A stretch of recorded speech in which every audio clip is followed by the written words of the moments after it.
Hi guys, good evening, and welcome to any of you who are online or who will be joining us shortly, and also welcome to those who are listening to this as a recording. So what we're going to do this evening is I am going to go, let me just go quickly and just share the screen while I'm chatting. I'm going to share my screen and we are going to go through your assignment 2, all of the questions of assignment 2, and we are going to go and have a look at what the answers should have been so that you can see what the calculations were, what type of format the answer should have been, how you should have answered them, what they looked like. And this is excellent exam preparation. Excellent exam preparation. So I want you guys to use this recording for part of your exam revision. It's very important because you could very well be getting similar questions to these assignment questions in the exam as well. So that's why I want to go over the answers so that you can use that then as revision.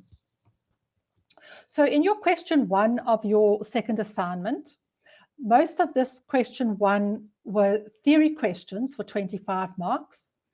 Sorry, let me just quickly do this and this. Okay. So for 8 marks, and you had to really pay attention other than investors and management. So that means you were not allowed to mention investors or management. You had to mention any other users of your financial information.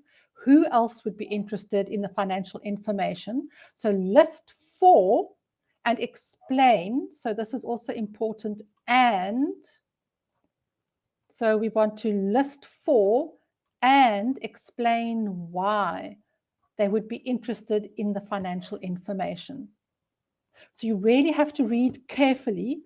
So again, not allowed to mention investors and management, and there were students that did, so they're not reading carefully.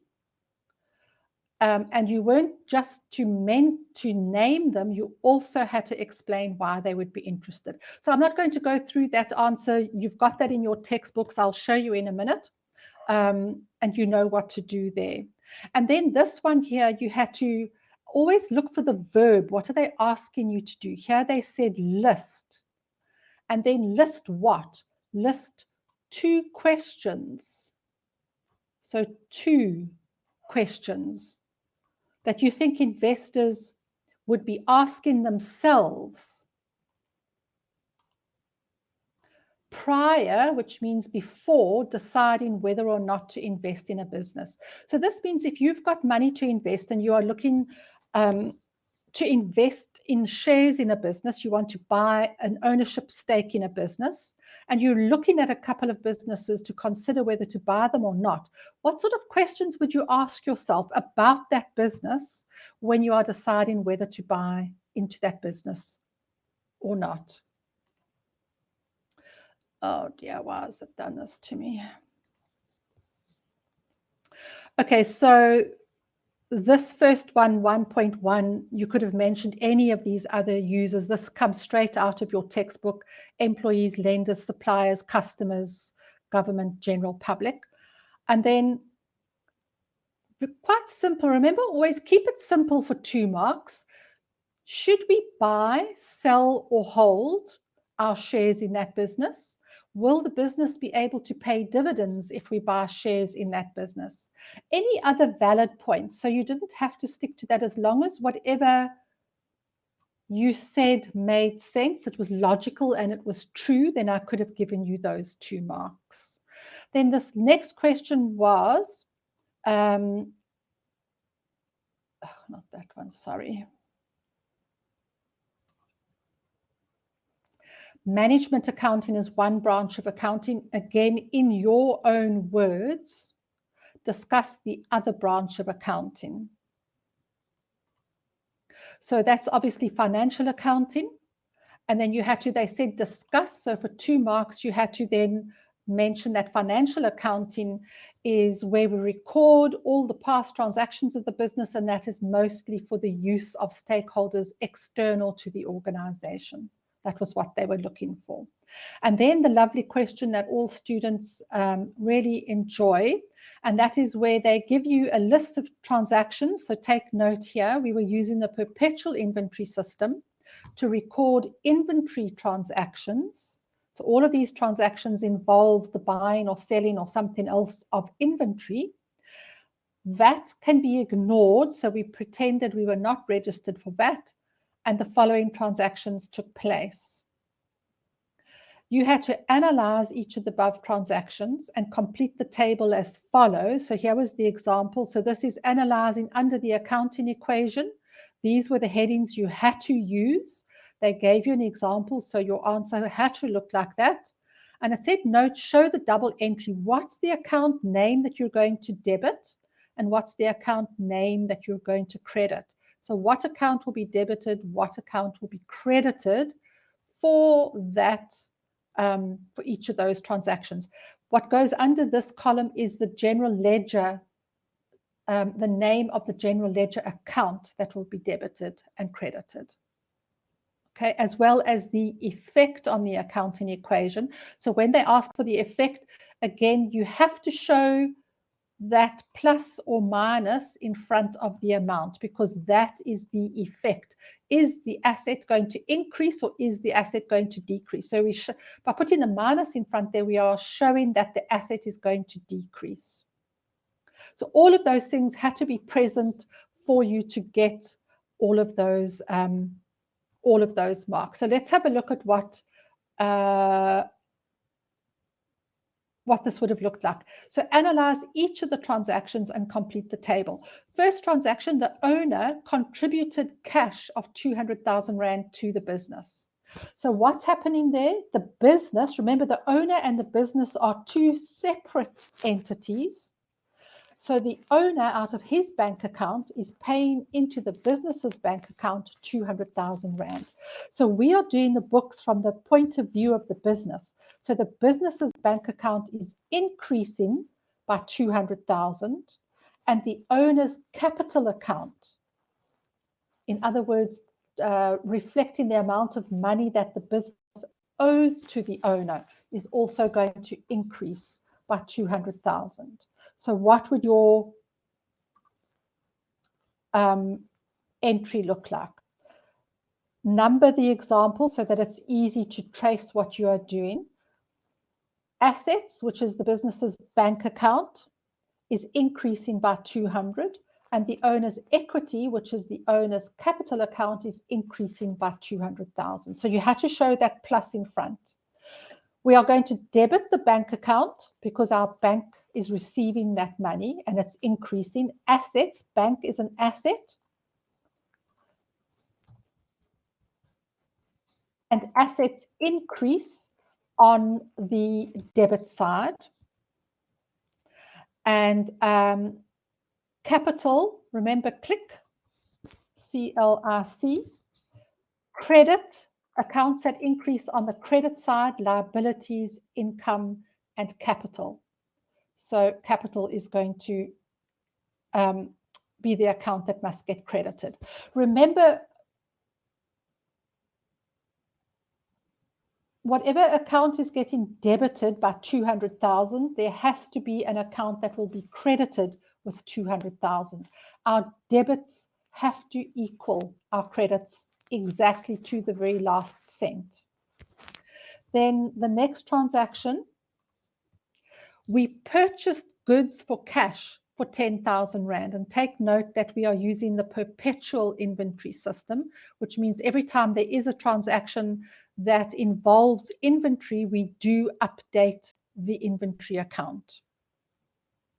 Purchase goods for cash, 10,000. So we purchased inventory, so our asset account, inventory is increasing by 10,000 Rand. We paid cash for that, so our asset account bank is decreasing by 10,000 Rand. So we are going to debit inventory to increase it. We're going to credit bank to decrease that. And both of those are asset accounts. So our assets are both increasing and decreasing by 10,000 Rand. The third transaction is that we sold goods with a selling price of 1,000 Rand cash, and the inventory that we sold cost us 500,000. So this is very important. Where there is a sales transaction, there are two entries that we must do. We must record the sales entry, which is at the selling price, that sales value, and we must record the inventory entry, which is the fact that we had inventory and the customer has gone home with that inventory and we no longer own it anymore. So we must decrease our asset account inventory by that amount of 500 Rand to show that our inventory has decreased by 500 Rand because the owner has taken that inventory home, but that our sales, our income has increased by 1,000 Rand because we we sold the inventory for 5,000. So remember always, we sold it for 1,000. The inventory cost us 500. So 1,000 minus 500 means we made a gross profit of 500 Rand on that transaction. Okay. That's why there are, sorry, I don't want that. That's why there are two entries. 1,000 Rand sales minus 500 Rand cost equals a 500 Rand gross profit. So let's go and have a look at what that would look like on our transaction. So on the third transaction, we have got transaction number 1, which is the sales transaction, and transaction number 2, which is the inventory transaction. So there's the sales entry, and here is the inventory entry. Very few of the students that did this have kind of copped on that there are two entries that we need to do. So it was a cash sale, so our asset bank is increasing by 1,000 Rand, and we made a sale, so our income account sales is increasing by 1,000 Rand. Remember again, your dead click, bank is an asset, so it increases on the debit side. Sales is an income account, and that increases on the credit side. So asset increasing by 1,000 and owner's equity increasing by 1,000. Because remember, under owner's equity is capital minus drawings and income minus expenses. So income will increase owner's equity, expenses will decrease owner's equity, capital will increase owner's equity, and drawings will decrease owner's equity. Okay, so remember, owner's equity is a combination of those 4 elements of our accounting equation. And then the inventory side is our cost of sales, which is an expense account. So we incurred an expense of 500 Rand. So the expense is increasing, so we must debit cost of sales. And inventory is an asset account, and that is decreasing because we've got 500 Rand less inventory. So debit cost of sales, the expense account, credit inventory, the asset account, and my assets are decreasing by 500, which is the inventory I no longer own, and my owner's equity is decreasing by 500 Rand, which is the inventory that I no longer own.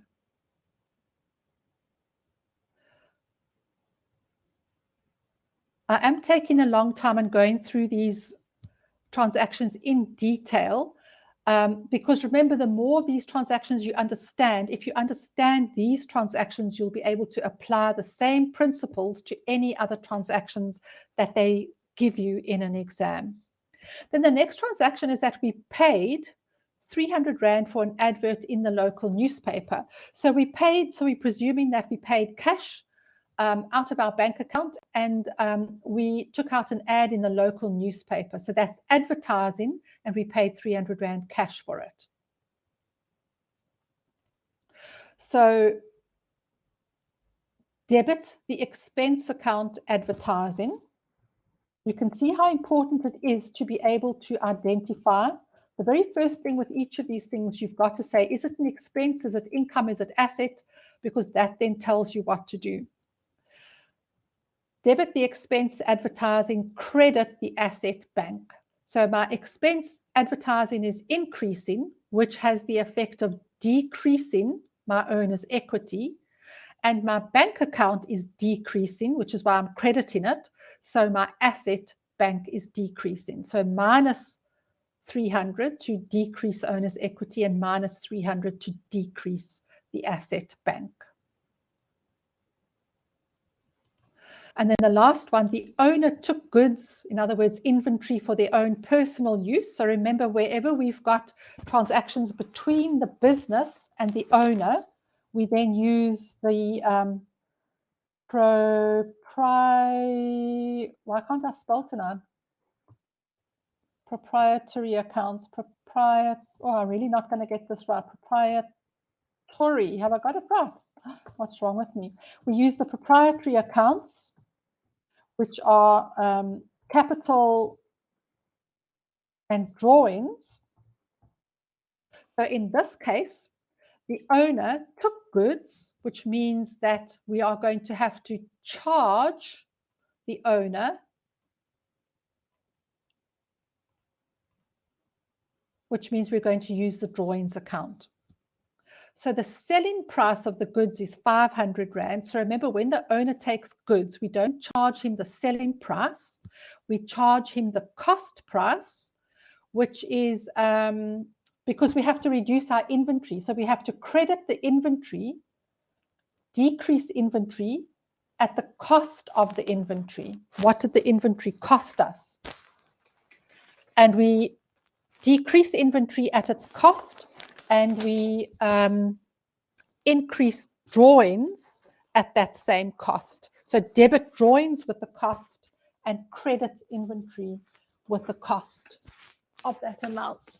Sorry, I'll just quickly look. Sorry, guys, I'm just looking for something here while I'm going through my scratchings here.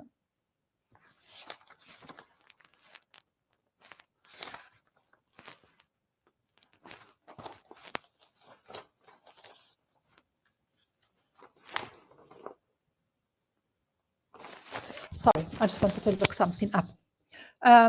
Okay, so they've said the selling price is 500 Rand and the goods are marked up by 100%. So we're assuming then that they marked up by 100% on cost, which means that that 500 Rand will be 200% cost, which is always, if we're marking up on cost, then cost is the 100, and we add in the markup. So 100 markup, which means that the selling price is then going to be 200%. So the 500 is 200%. We want to know what 100% is to work out the cost, because we want to know what the cost of the goods is. So 500 Rand times 100 over 200. Oh, sorry, that should be a capital R, and I'm sure you guys will get that, which is then basically half of that. So that's going to give us 250 Rand, the cost. So once we've worked out the amount, we can go and do the entry. We are going to debit drawings. So drawings is in essence, it's an expense account. No, I shouldn't call it an expense account. It's a proprietary account. I'm just going to put their prop and inventory as an asset. But the expense account or proprietary account drawings is increasing, which has the effect of decreasing owner's equity. Drawings decreases owner's equity, and inventory is decreasing, so that decreases assets. So debit the drawings account, because again, remember, dead click, we debit expenses, assets, and drawings when those accounts increase, and drawings is increasing because the owner is increasing the amount of goods that he took from the business. And I've showed you how we calculated that amount of 250. Okay. So just to show you, let's just see if I can fit it all on. Inventory, the asset, is decreasing by 250. And owner's equity is decreasing by 250 because the owner is being charged 250 Rand because he took goods from the business. So basically, when the owner takes goods and we charge the drawings account, we are reducing his capital investment in the business. Remember, capital minus drawings, capital minus drawings equals the owner's equity in the business. And equity, in other words, capital minus drawings plus profit equals total equity at year end. So we take capital minus drawings and we add the profit, income minus expenses for that particular year, and that will then give us at the end of that particular year what the final total equity balance is. Capital minus drawings plus income minus expenses. Okay. So guys, you can see by those transactions, you can't practice these transactions enough. These analyzing transactions under the accounting equation, and the more you do them, you'll start getting them correct more and more. Your calculations will be correct, your debits and credits, your increases and decreases, you will start getting, but you won't get that right unless you practice and practice and practice. Okay, so that I know that's taken long for question one, but I wanted to go over that the analyzing of the transactions in detail. So let's have a look at question 2 for 25 marks, 10 marks for list of balances. You had to state here they have given us the name of a general ledger account, and they have given us an element. And we have to say, is this element correct? In other words, is debtors a non-current asset? Is bank a current asset? We have to mark that correct or incorrect. If we marked it incorrect, you then had to state, okay, so if it's not non-current asset, then what is the correct answer, and put the name of the correct answer in that last column. So let's just go and have a look at the memo for that so you can see what that should look like. So debtors, they said it's a non-current asset, which is incorrect. Debtors is actually a current asset. Bank is a current asset. Drawings is a proprietary account. Sales is not an expense account. It is an income or revenue type account. Cost of sales is not an income or revenue type of account. It is an expense account. Inventory is a current asset, and creditors is a current liability. So there you can see where your 10 marks would have come from. Then this other transaction was also, if you had have just used your textbook and followed through, you would have been able to find this. I don't know, there were quite a lot of students that didn't get this correct. So for 15 marks, they gave us an extract from the cash book receipts. So remember these columns, this is a cash book, wrong one.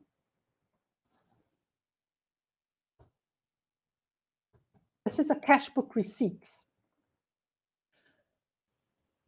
We don't have to worry about document number, and we're ignoring analysis of receipts column, and we're also ignoring the cost of sales column. Remember, if we're using the perpetual inventory system, oh goodness, what is that? So strange. Your cost of sales column would have been here at the end, but they said we can ignore that. Draw up the table below. So these were the headings that you had to use.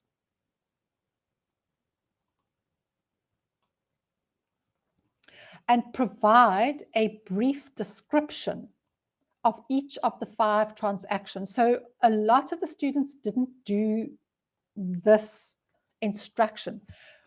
They wanted a brief description. In other words, what type of transaction would have led to the fact that I write cash and bank, and over here it's sales. Okay, so you couldn't, as your description could not just be what was here under the details column. You had to provide the description like this, the description of the transaction that would have resulted in being recorded like this in the cash book receipts. So number 1, you had to provide the description. Number 2, you had to mention the source document. And then number 3, you had to state whether that document in your books would be the original source document or the duplicate source document. So just think about this original or duplicate for a minute.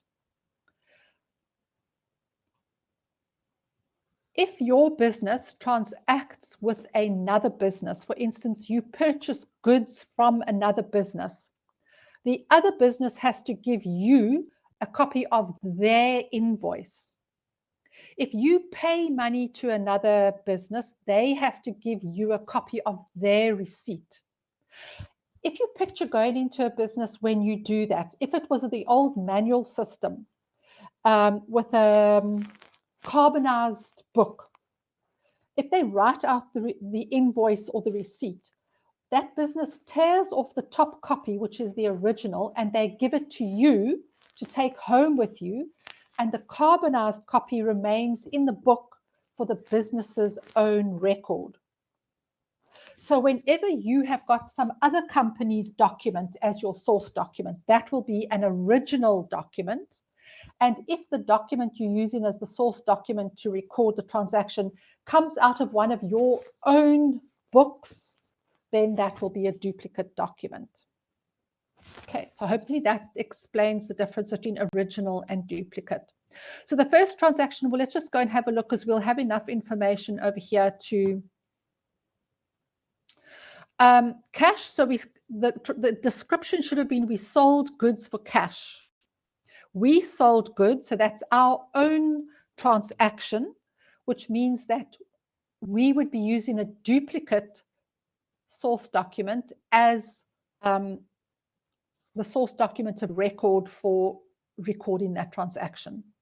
Your source document could have been several different things: a duplicate cash slip, a cash register roll, or cash invoices. And they all would have been duplicate cash invoices. Then the second one,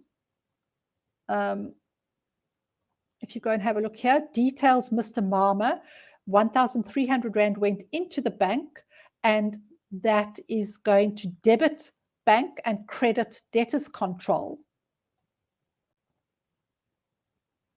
So that transaction is then Mr. Marmer, who must be one of our customers, made a payment on his account in settlement of his debt that he owes us. Because Mr. Marmer is paying us, we would have given him a receipt to prove that he paid us. So the source document would have been a cash receipt or a receipt. Because we would have written out the receipt and given him the original, our source document would be a duplicate. Then the next transaction, the details are Robin Peters. We are increasing bank by 16,100, and we are so debiting bank 16,100, crediting capital 16,100. As soon as you see that account capital, you know that that is a transaction with the owner of the business. So Robin Peters must be the owner of the business, and he must be contributing capital of 16,100 to the business. It's the only thing that could possibly be. So Mr. Mama made a the owner contributed cash. Again, we would have given Mr. Mama a receipt to prove that he gave us the cash and we had received it. We would have given Mr. Mama the original top copy, and the duplicate would then have been what the business used to record that transaction. If Mr. what was his name, Robin, whatever, had have paid us by EFT, in other words, he did a direct debit or bank transfer into our bank account, then our bank statement would be our source document, and in that case, the bank statement would be an original, because that is our original bank statement that we would have used as the source document. So duplicate if you had have said receipt, and original if you had have said bank statement. Then we received money from Premier Bank, debit bank, credit, interest on fixed deposit. So if we credit interest, that means that interest is an income account, because income increases on the credit side. So the description would have been, we received interest on our fixed deposit from Premier Bank. The source document would have been our bank statement, and that is an original source document, because we would have what's the word? We would have recognized on our bank statement that the interest had have been credited to us, to our account. So the bank statement would then be our source document. And then the last one in details was Miss Pluto. We debited bank with 20,000 and we credited rent with 20,000. So again, that means that because rent is getting a credit, it must be an income account. So Miss Pluto is paying us rent of 20,000. So description is rent received from Miss Pluto. We would have given her again a receipt for the rent, in which case it would have been a duplicate. And if she had have paid the rent directly into our bank account, the bank statement would be our source document, and in that case it would be an original. This one was quite a badly done question. There were a lot of things that were not done correctly. There were very few students that did well in this question. So please take note of exactly how I talked myself through each of these transactions to decide what the description, the source document, and original or duplicate should be. Remember, it's always common sense, and if you tell yourself the story of the transaction, you will always be able to work this out. You can't do this kind of thing from memory. You have to understand what you're doing so that you can do it from a point of view of application of the knowledge that you've got.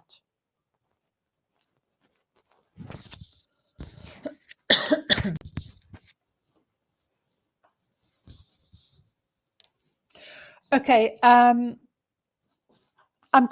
know this is going to be a little bit of a longer recording, but I'm going to carry on. Hi, Emma, I see that you are online. We have already come to an hour. And if you aren't able to stay online any longer for the rest of this, that's absolutely fine. But what I'm going to do is I'm going to continue and work through the rest of the memo and the rest of the questions for the purposes of the recording, so that those students that listen to it afterwards can go through the entire paper. And I want to do this so that you've got all of these explanations in detail exactly what that all is. So the recording will be quite long, but you will be able to come back to it and use it as exam revision at a later date. Okay, all good, Emma, thanks. Okay, so you're quite welcome to log out whenever you need to leave.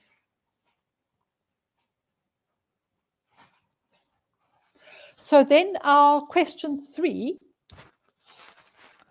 this one, why have I lost my pages?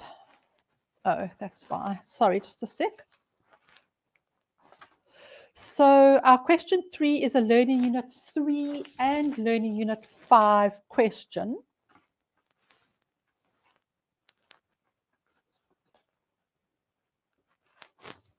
Oh, no wonder I haven't got my textbook. I got the textbook from the last class. So Learning Unit 3, VAT and source documents, and Learning Unit 5, recording credit and sundry transactions. So a very important question.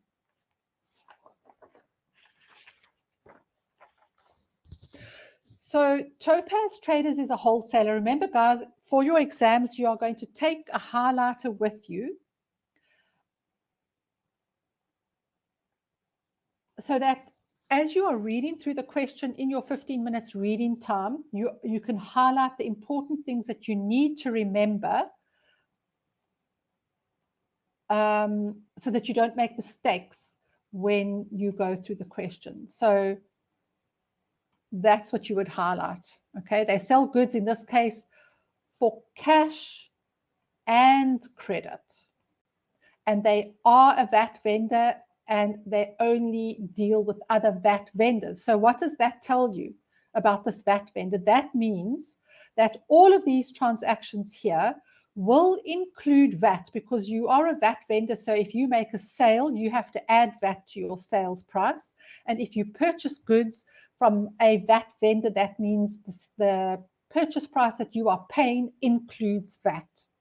Except in where VAT does not apply, and VAT will not apply in the case of a zero rated item, an exempt item, or that it's a purchase that you made that does include VAT, but you are not allowed to claim the VAT back because it falls under the non-allowable category.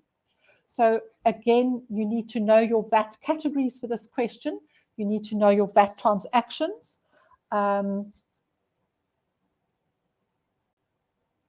And your, sorry, not transactions, your VAT calculations. So here are our 5 transactions for the month.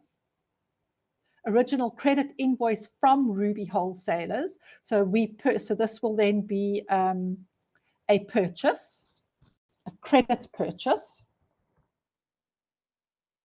because it says it's a credit invoice. An original credit note from Ruby Wholesalers. So again, our supplier, we return some goods. So that will be a return of goods. So we could either have returned goods or they could be giving us a credit note because they overcharged us. Then a duplicate credit invoice to Diamond Traders. So that means that is a sale. We sold goods to Diamond Traders. An original credit invoice from Sapphire Dealers. So that means Sapphire Dealers is one of our suppliers. So that would also be a purchase. And then an EFT confirmation to Ruby Wholesalers in full settlement of the account. So because Ruby Wholesalers, we are purchasing from them, this means that we are paying our account. So we are making a payment. So that would be a transaction in our cash book payments.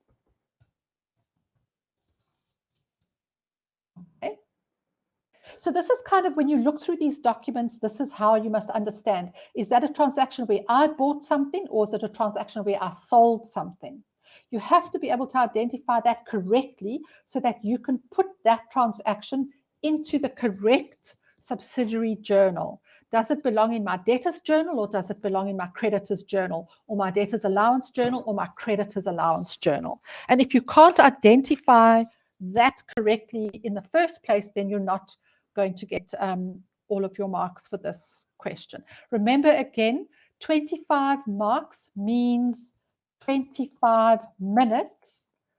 180 marks in the exam means you've got 180 minutes to complete the paper, which each mark represents 1 minute, which means that for this question, 25 marks, if you got this question in the exam, you must only take 25 minutes to complete the question.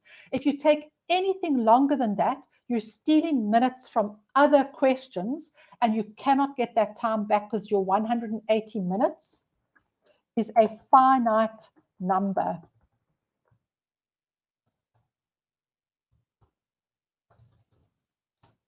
So you have to watch that. You have to be so jealous of your minutes when you are busy doing your exams that you do not overspend 1 single minute on any question.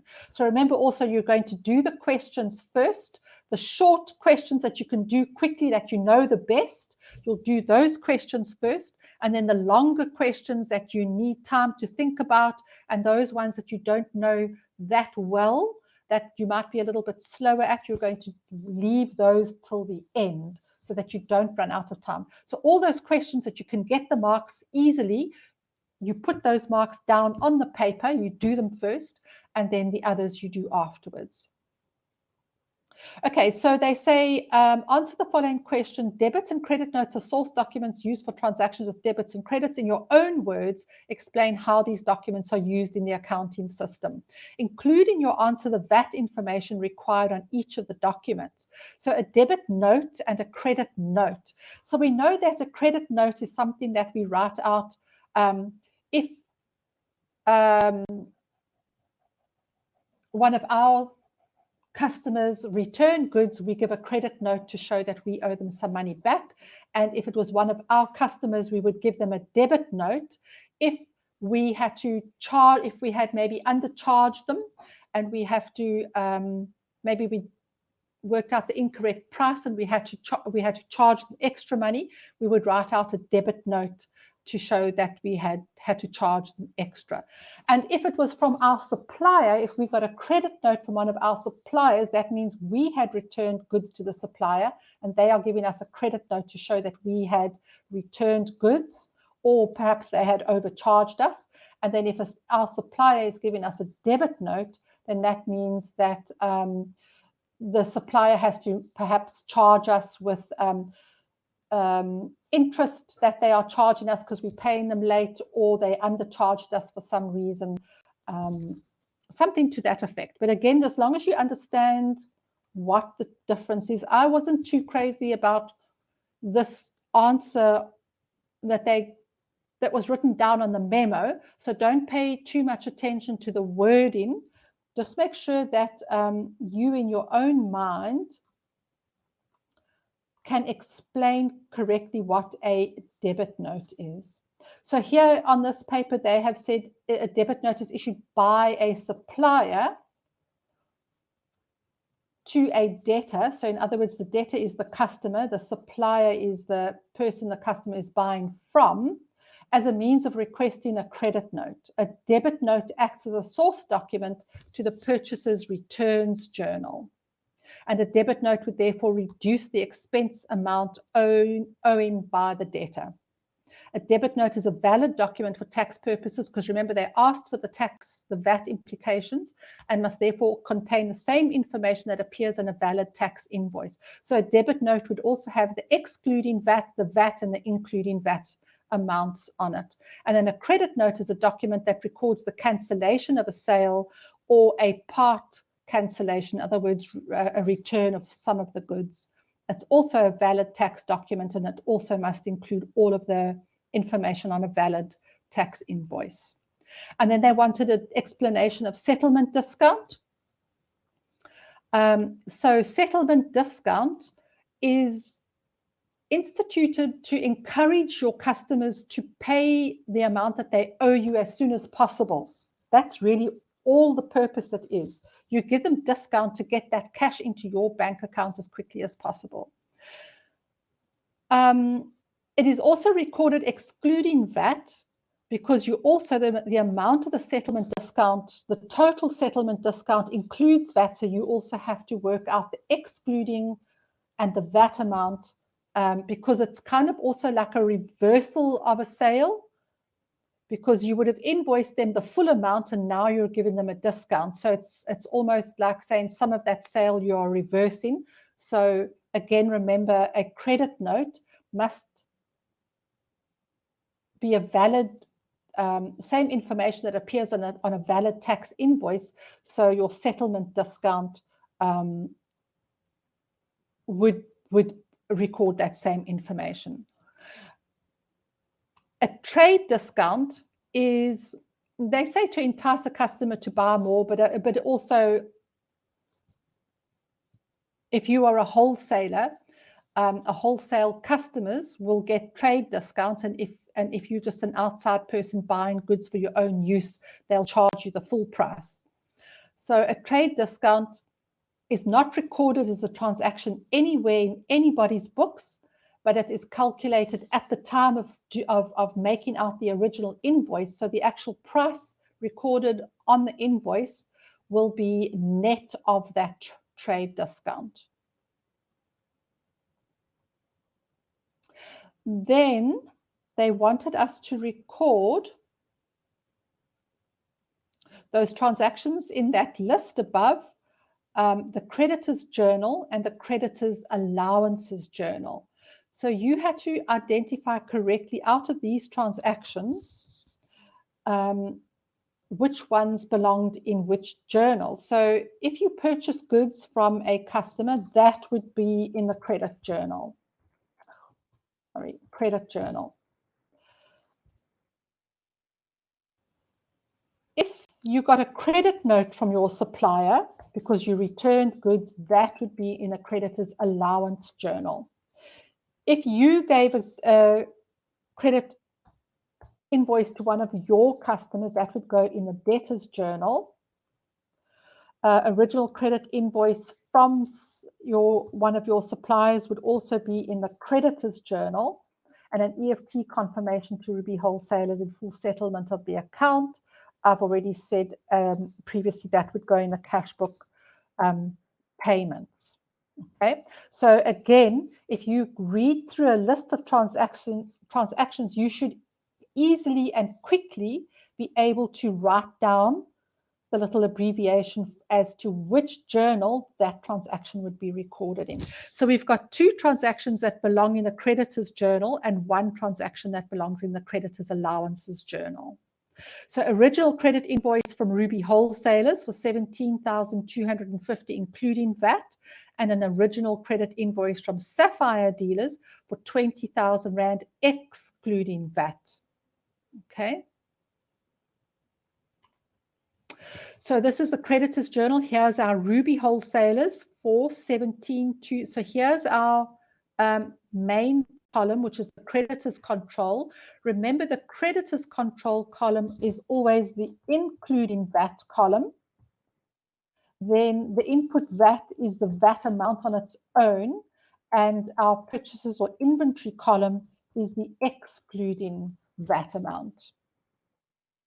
So this is the total including VAT that is then split between VAT and the excluding VAT amount. Here's the total including VAT. So we had to say 17,250 times 15 over 115 to get the 2250, and 17,250 times 100 over 115 to get the 15%, Or we could have said 17,250 divided by 1.15. That would have given us the 15,000, and 17,250 minus 15,000 would give us the 17,250. So let me just write that for you quickly. 17,250 times 15 over 115. 17,250 times 100 over 115, or 17,250 divided by 1.15 would equal the 15,000, and then you do the subtraction. Then for the other one, they gave us the excluding that amount.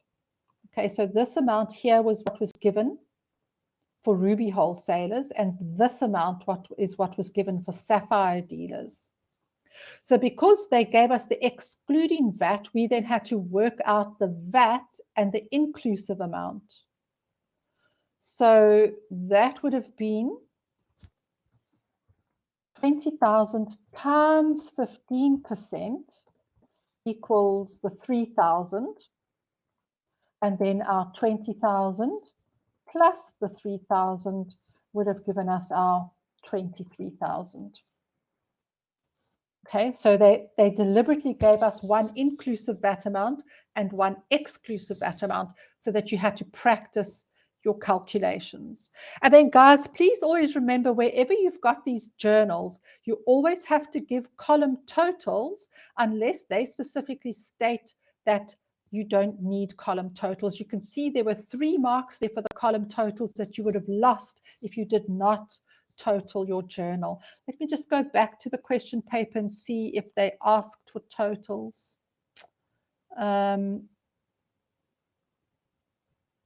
They just said use the relevant transactions to complete for Topaz traders the creditors journal and the creditors allowances journal. But please don't assume that you don't need totals unless they say there is no need to total the journal. So have a look. There was a half mark for getting the document number correct or reference correct. There was a half mark for the name there correct. And then a half a mark for the amount that was given to us and a full mark for the amount that we had to calculate. And there was a full mark for each column total. And then they wanted the creditors allowances journal as well. So they only gave us the one creditors allowance and the information that we were given here. So this is our creditors allowance transaction. Original credit note for 2,300 including VAT. So they gave us the inclusive VAT amount, which means that our main column, creditors control, this is the including VAT column. And then we have, that is then split between VAT and the excluding VAT amount. So again, the including VAT will be split between VAT and excluding VAT. So VAT plus excluding equals the main control column, which is always including VAT. They gave us the including VAT amount, so we had to calculate these two. So same transactions as before. We know that the 2,3 is including VAT. So if we want the VAT, we want 15 over 115. And if we want the excluding VAT, it would be, oh, I put one too many zeros in my typing at the front. That would be 100 over 115 would then give us the 2,000. And again, they required column totals because this is your journal, and a proper journal has all of the transactions for the month listed underneath each other and then column totals at the end. Because remember, these column totals are what we then post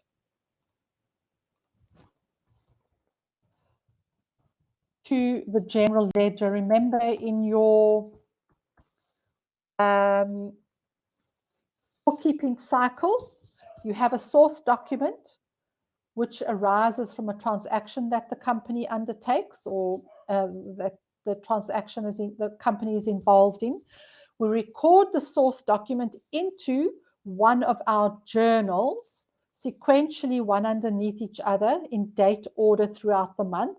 At the end of the month, we total the journal, and the next step in the bookkeeping cycle is then to post these column totals to our general ledger.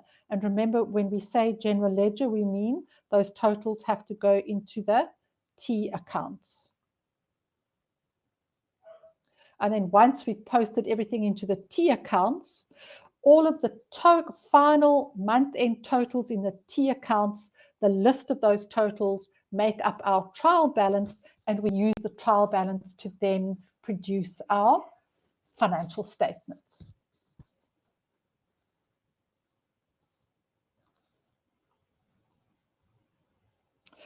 In which journal will the transaction on the 20th of May be recorded, and in which journal will settlement discount be recorded?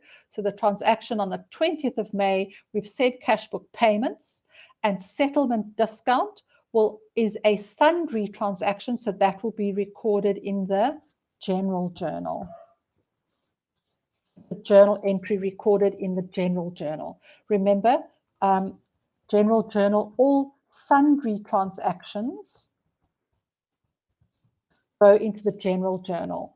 So a sundry transaction means any transaction that does not fit into a cash book receipts, cash book payment, or petty cash, or does not fit into a credit journal, CJ, CAJ, DJ, or DAJ. If it doesn't fit into any one of those 7 journals, then it has to go into the general journal. So that's how you decide which are sundry transactions that belong in the general journal. Then our question 4, in your own words, explain the 3 reasons why inventory is classified as an asset. So this particular question wasn't too well done. What they really wanted there was they wanted you to use the definition of an asset, because that's how you decide what classification does any particular item. Is it an asset? Is it a liability? Is it an expense? Is it income? You have to say, is that item controlled by the entity as a result of past events and from which future economic benefits are expected to flow to the entity? If I can say yes to all 3 of those criteria, then it is an asset. So that's the reason why inventory is classified as an asset, because it meets the definition of the asset. So that's what they wanted for those 3 marks. They wanted to know what are the 2 different systems for recording inventory. So we can use the perpetual or the periodic inventory system. And then these are T accounts. So remember, T accounts means that we've got the name of the general ledger account at the top. On the left-hand side, we've got date, details, folio amount. And on the right-hand side, we've got date, details, folio amount. And on the left-hand side, we are going to record the item, the amount on the left-hand side, if we are going to credit that account. And we are going to record the amount on the right-hand side if we are going to credit that account. Okay, so that is how general ledger accounts work. So let's go and have a look at what the questions here were. For 15 marks, Argon Traders is a business located in Centurion. Again, they are a registered VAT vendor and they only trade with other registered VAT vendors. So that means VAT is included in all amounts unless VAT is not applicable to that specific transaction, which you have to be able to recognize as being either 0 rated, exempt, or non-allowable. They sell goods for cash and on credit. So here we have got transaction number 1. On the 1st of March, they sold goods for $15,000 excluding VAT, and they sold it on credit to a customer called Mr. Neon. So this is the selling price excluding VAT, and goods are marked up at 20% on cost. So remember again, cost will be the 100. Oh, where did I go here? Sorry, don't know why I'm jumping around. There we go. Cost will then be 100% if I am marking up on cost. So it will be cost is 100 plus 20% is the markup, means that my selling price will equal 120%. So my selling price is 15,000. So 15,000 is then 120% because it is the selling price.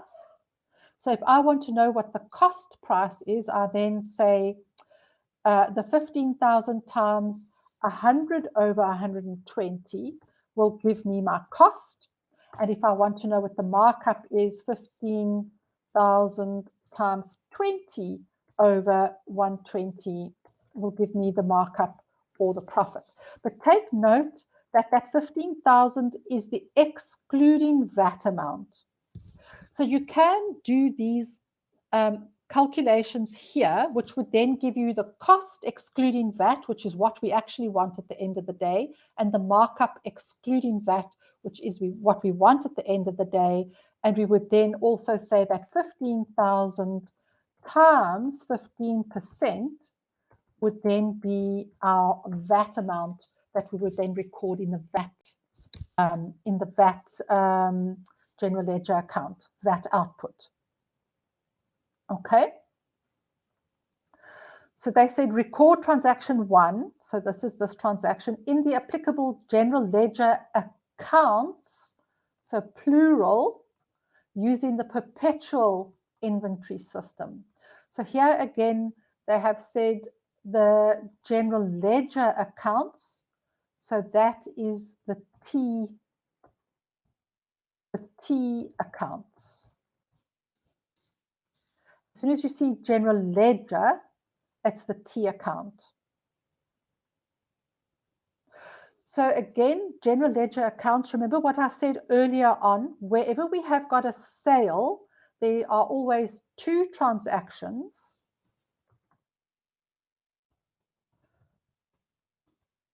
Oopsie. To every sale, when using the perpetual system, the transaction 1 is the sales transaction and the transaction 2 is the inventory transaction. So in this transaction 1, we've got both of those. So here I've calculated the amounts for you. Let's go and have a look what the general ledger accounts would have looked like. So debtors control, we have to record the sales amount in that account. So sales plus VAT is 17,250. If you go back over here, I haven't written the amount, but remember it's 15,000 plus VAT is going to be your total invoice amount. So that's the 17,250. You needed to put details. So this would come from the debtors journal. So we are in the debtors journal, the main debtors control account is getting the debit and sales and VAT will get the credit. Then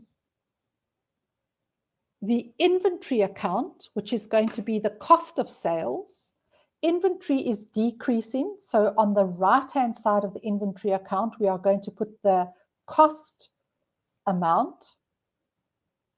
So credit inventory, debit cost of sales. So we're still going to have to go and show the T account for sales and for VAT. And we're going to have to go and show the T account for cost of sales as well, because they wanted all of them. Then we've got VAT output. So that is the VAT for this 17,250 sale. So VAT output is a liability because we owe that VAT to the receiver. So we are crediting VAT output 2250 and we are debiting debtors control with 2250. So here is where we debited debtors control with the 2250. Then we are also going to credit sales revenue with 15,000. So credit sales, debit debtors for 15. So here you can see debtors is getting a debit of 2250, and here debtors is getting a debit of 15, which is our 17,250 debit that went to debtors. Here is our debtors debit of 17,250, with the credit being split between sales and VAT. Here's the VAT 2250, here's the sales 15. And then remember, under the inventory, we said inventory is getting a credit of 12,500 and the debit would go to the cost of sales account. So here is our cost of sales account with the debit for the 12,500, indicating that cost of sales is getting a debit of 12,500 and that the credit went to inventory. And here is the credit of 12,500 going to inventory. 12,500 credit to inventory, 12,500 debit to cost of sales. Remember, for every debit, the credit must be exactly equal. So these were, and this again, this particular 4.3, 15 marks, almost no students got this correct. So just listen again to how I've explained these journal entries. This is journal entry number 1. See, for the sales transaction. This is journal entry number 2 for the inventory. Let's see, inventory transaction. VAT. This is part of the sales transaction. This one is part of the sales transaction. So debit debtors 17,250, credit VAT 2,250, credit sales 15. Those 3 are then our sales journal entry. And cost of sales, this is part of the inventory, second inventory transaction. Debit cost of sales 12,500, credit trading inventory 12,500. Okay, so the sales part of the transaction and the inventory part of the transaction. You must always remember to record both transactions. There's actually 2 transactions included in every sale when we are using the perpetual inventory system. And then 4.4, that just asked us, the owner took goods with a cost price of 5,000 excluding VAT on the 1st of March. Record this transaction in the general journal using the periodic inventory system. Okay, so you had to have your, remember, so general journal, this is the one where we have got our columns headed details, details, and then a debit column and a credit column. Okay, general journal looks like that. 5,000 excluding VAT is the cost price, and it's the owner that are taking goods. So remember, every transaction between the owner and the business involves the proprietary accounts, either drawings or capital, and if the owner takes goods, it's the proprietary account drawings that is involved. We always charge the owner at cost because we have to credit inventory at cost with the 5,000. So therefore, the drawings account is debited with 5,000. 5,000 plus the VAT. Okay, because we do have to, because the business is a registered VAT vendor, we have to charge the owner VAT as well when there is a sale. So the 5,000 cost is excluding VAT. We had to work out how much VAT, so 5,000 times 15% equals 750 Rand, and then 5,000 plus 750 Rand equals 5,750, which is the including VAT amount. So debit drawings with the including VAT amount, 5,750. Credit output VAT with 750 because we owe that to the receiver of revenue, and credit purchases account with 5,000 because this was the periodic inventory system. And in the periodic inventory system, we never, ever, ever update the account called trading inventory. That is only ever updated if we are using the perpetual inventory system. If we're using the periodic inventory system, we don't ever, during the year on any transactions, use the inventory account. So remember, when we're using the periodic inventory account, when we purchase trading inventory, we debit the expense account called purchases. So if the owner is taking some of that inventory, we then have to credit that expense account called purchases and charge that. Instead of charging the expense account purchases, we're transferring that expense to the owner's drawings account. And we have to charge the owner VAT as well.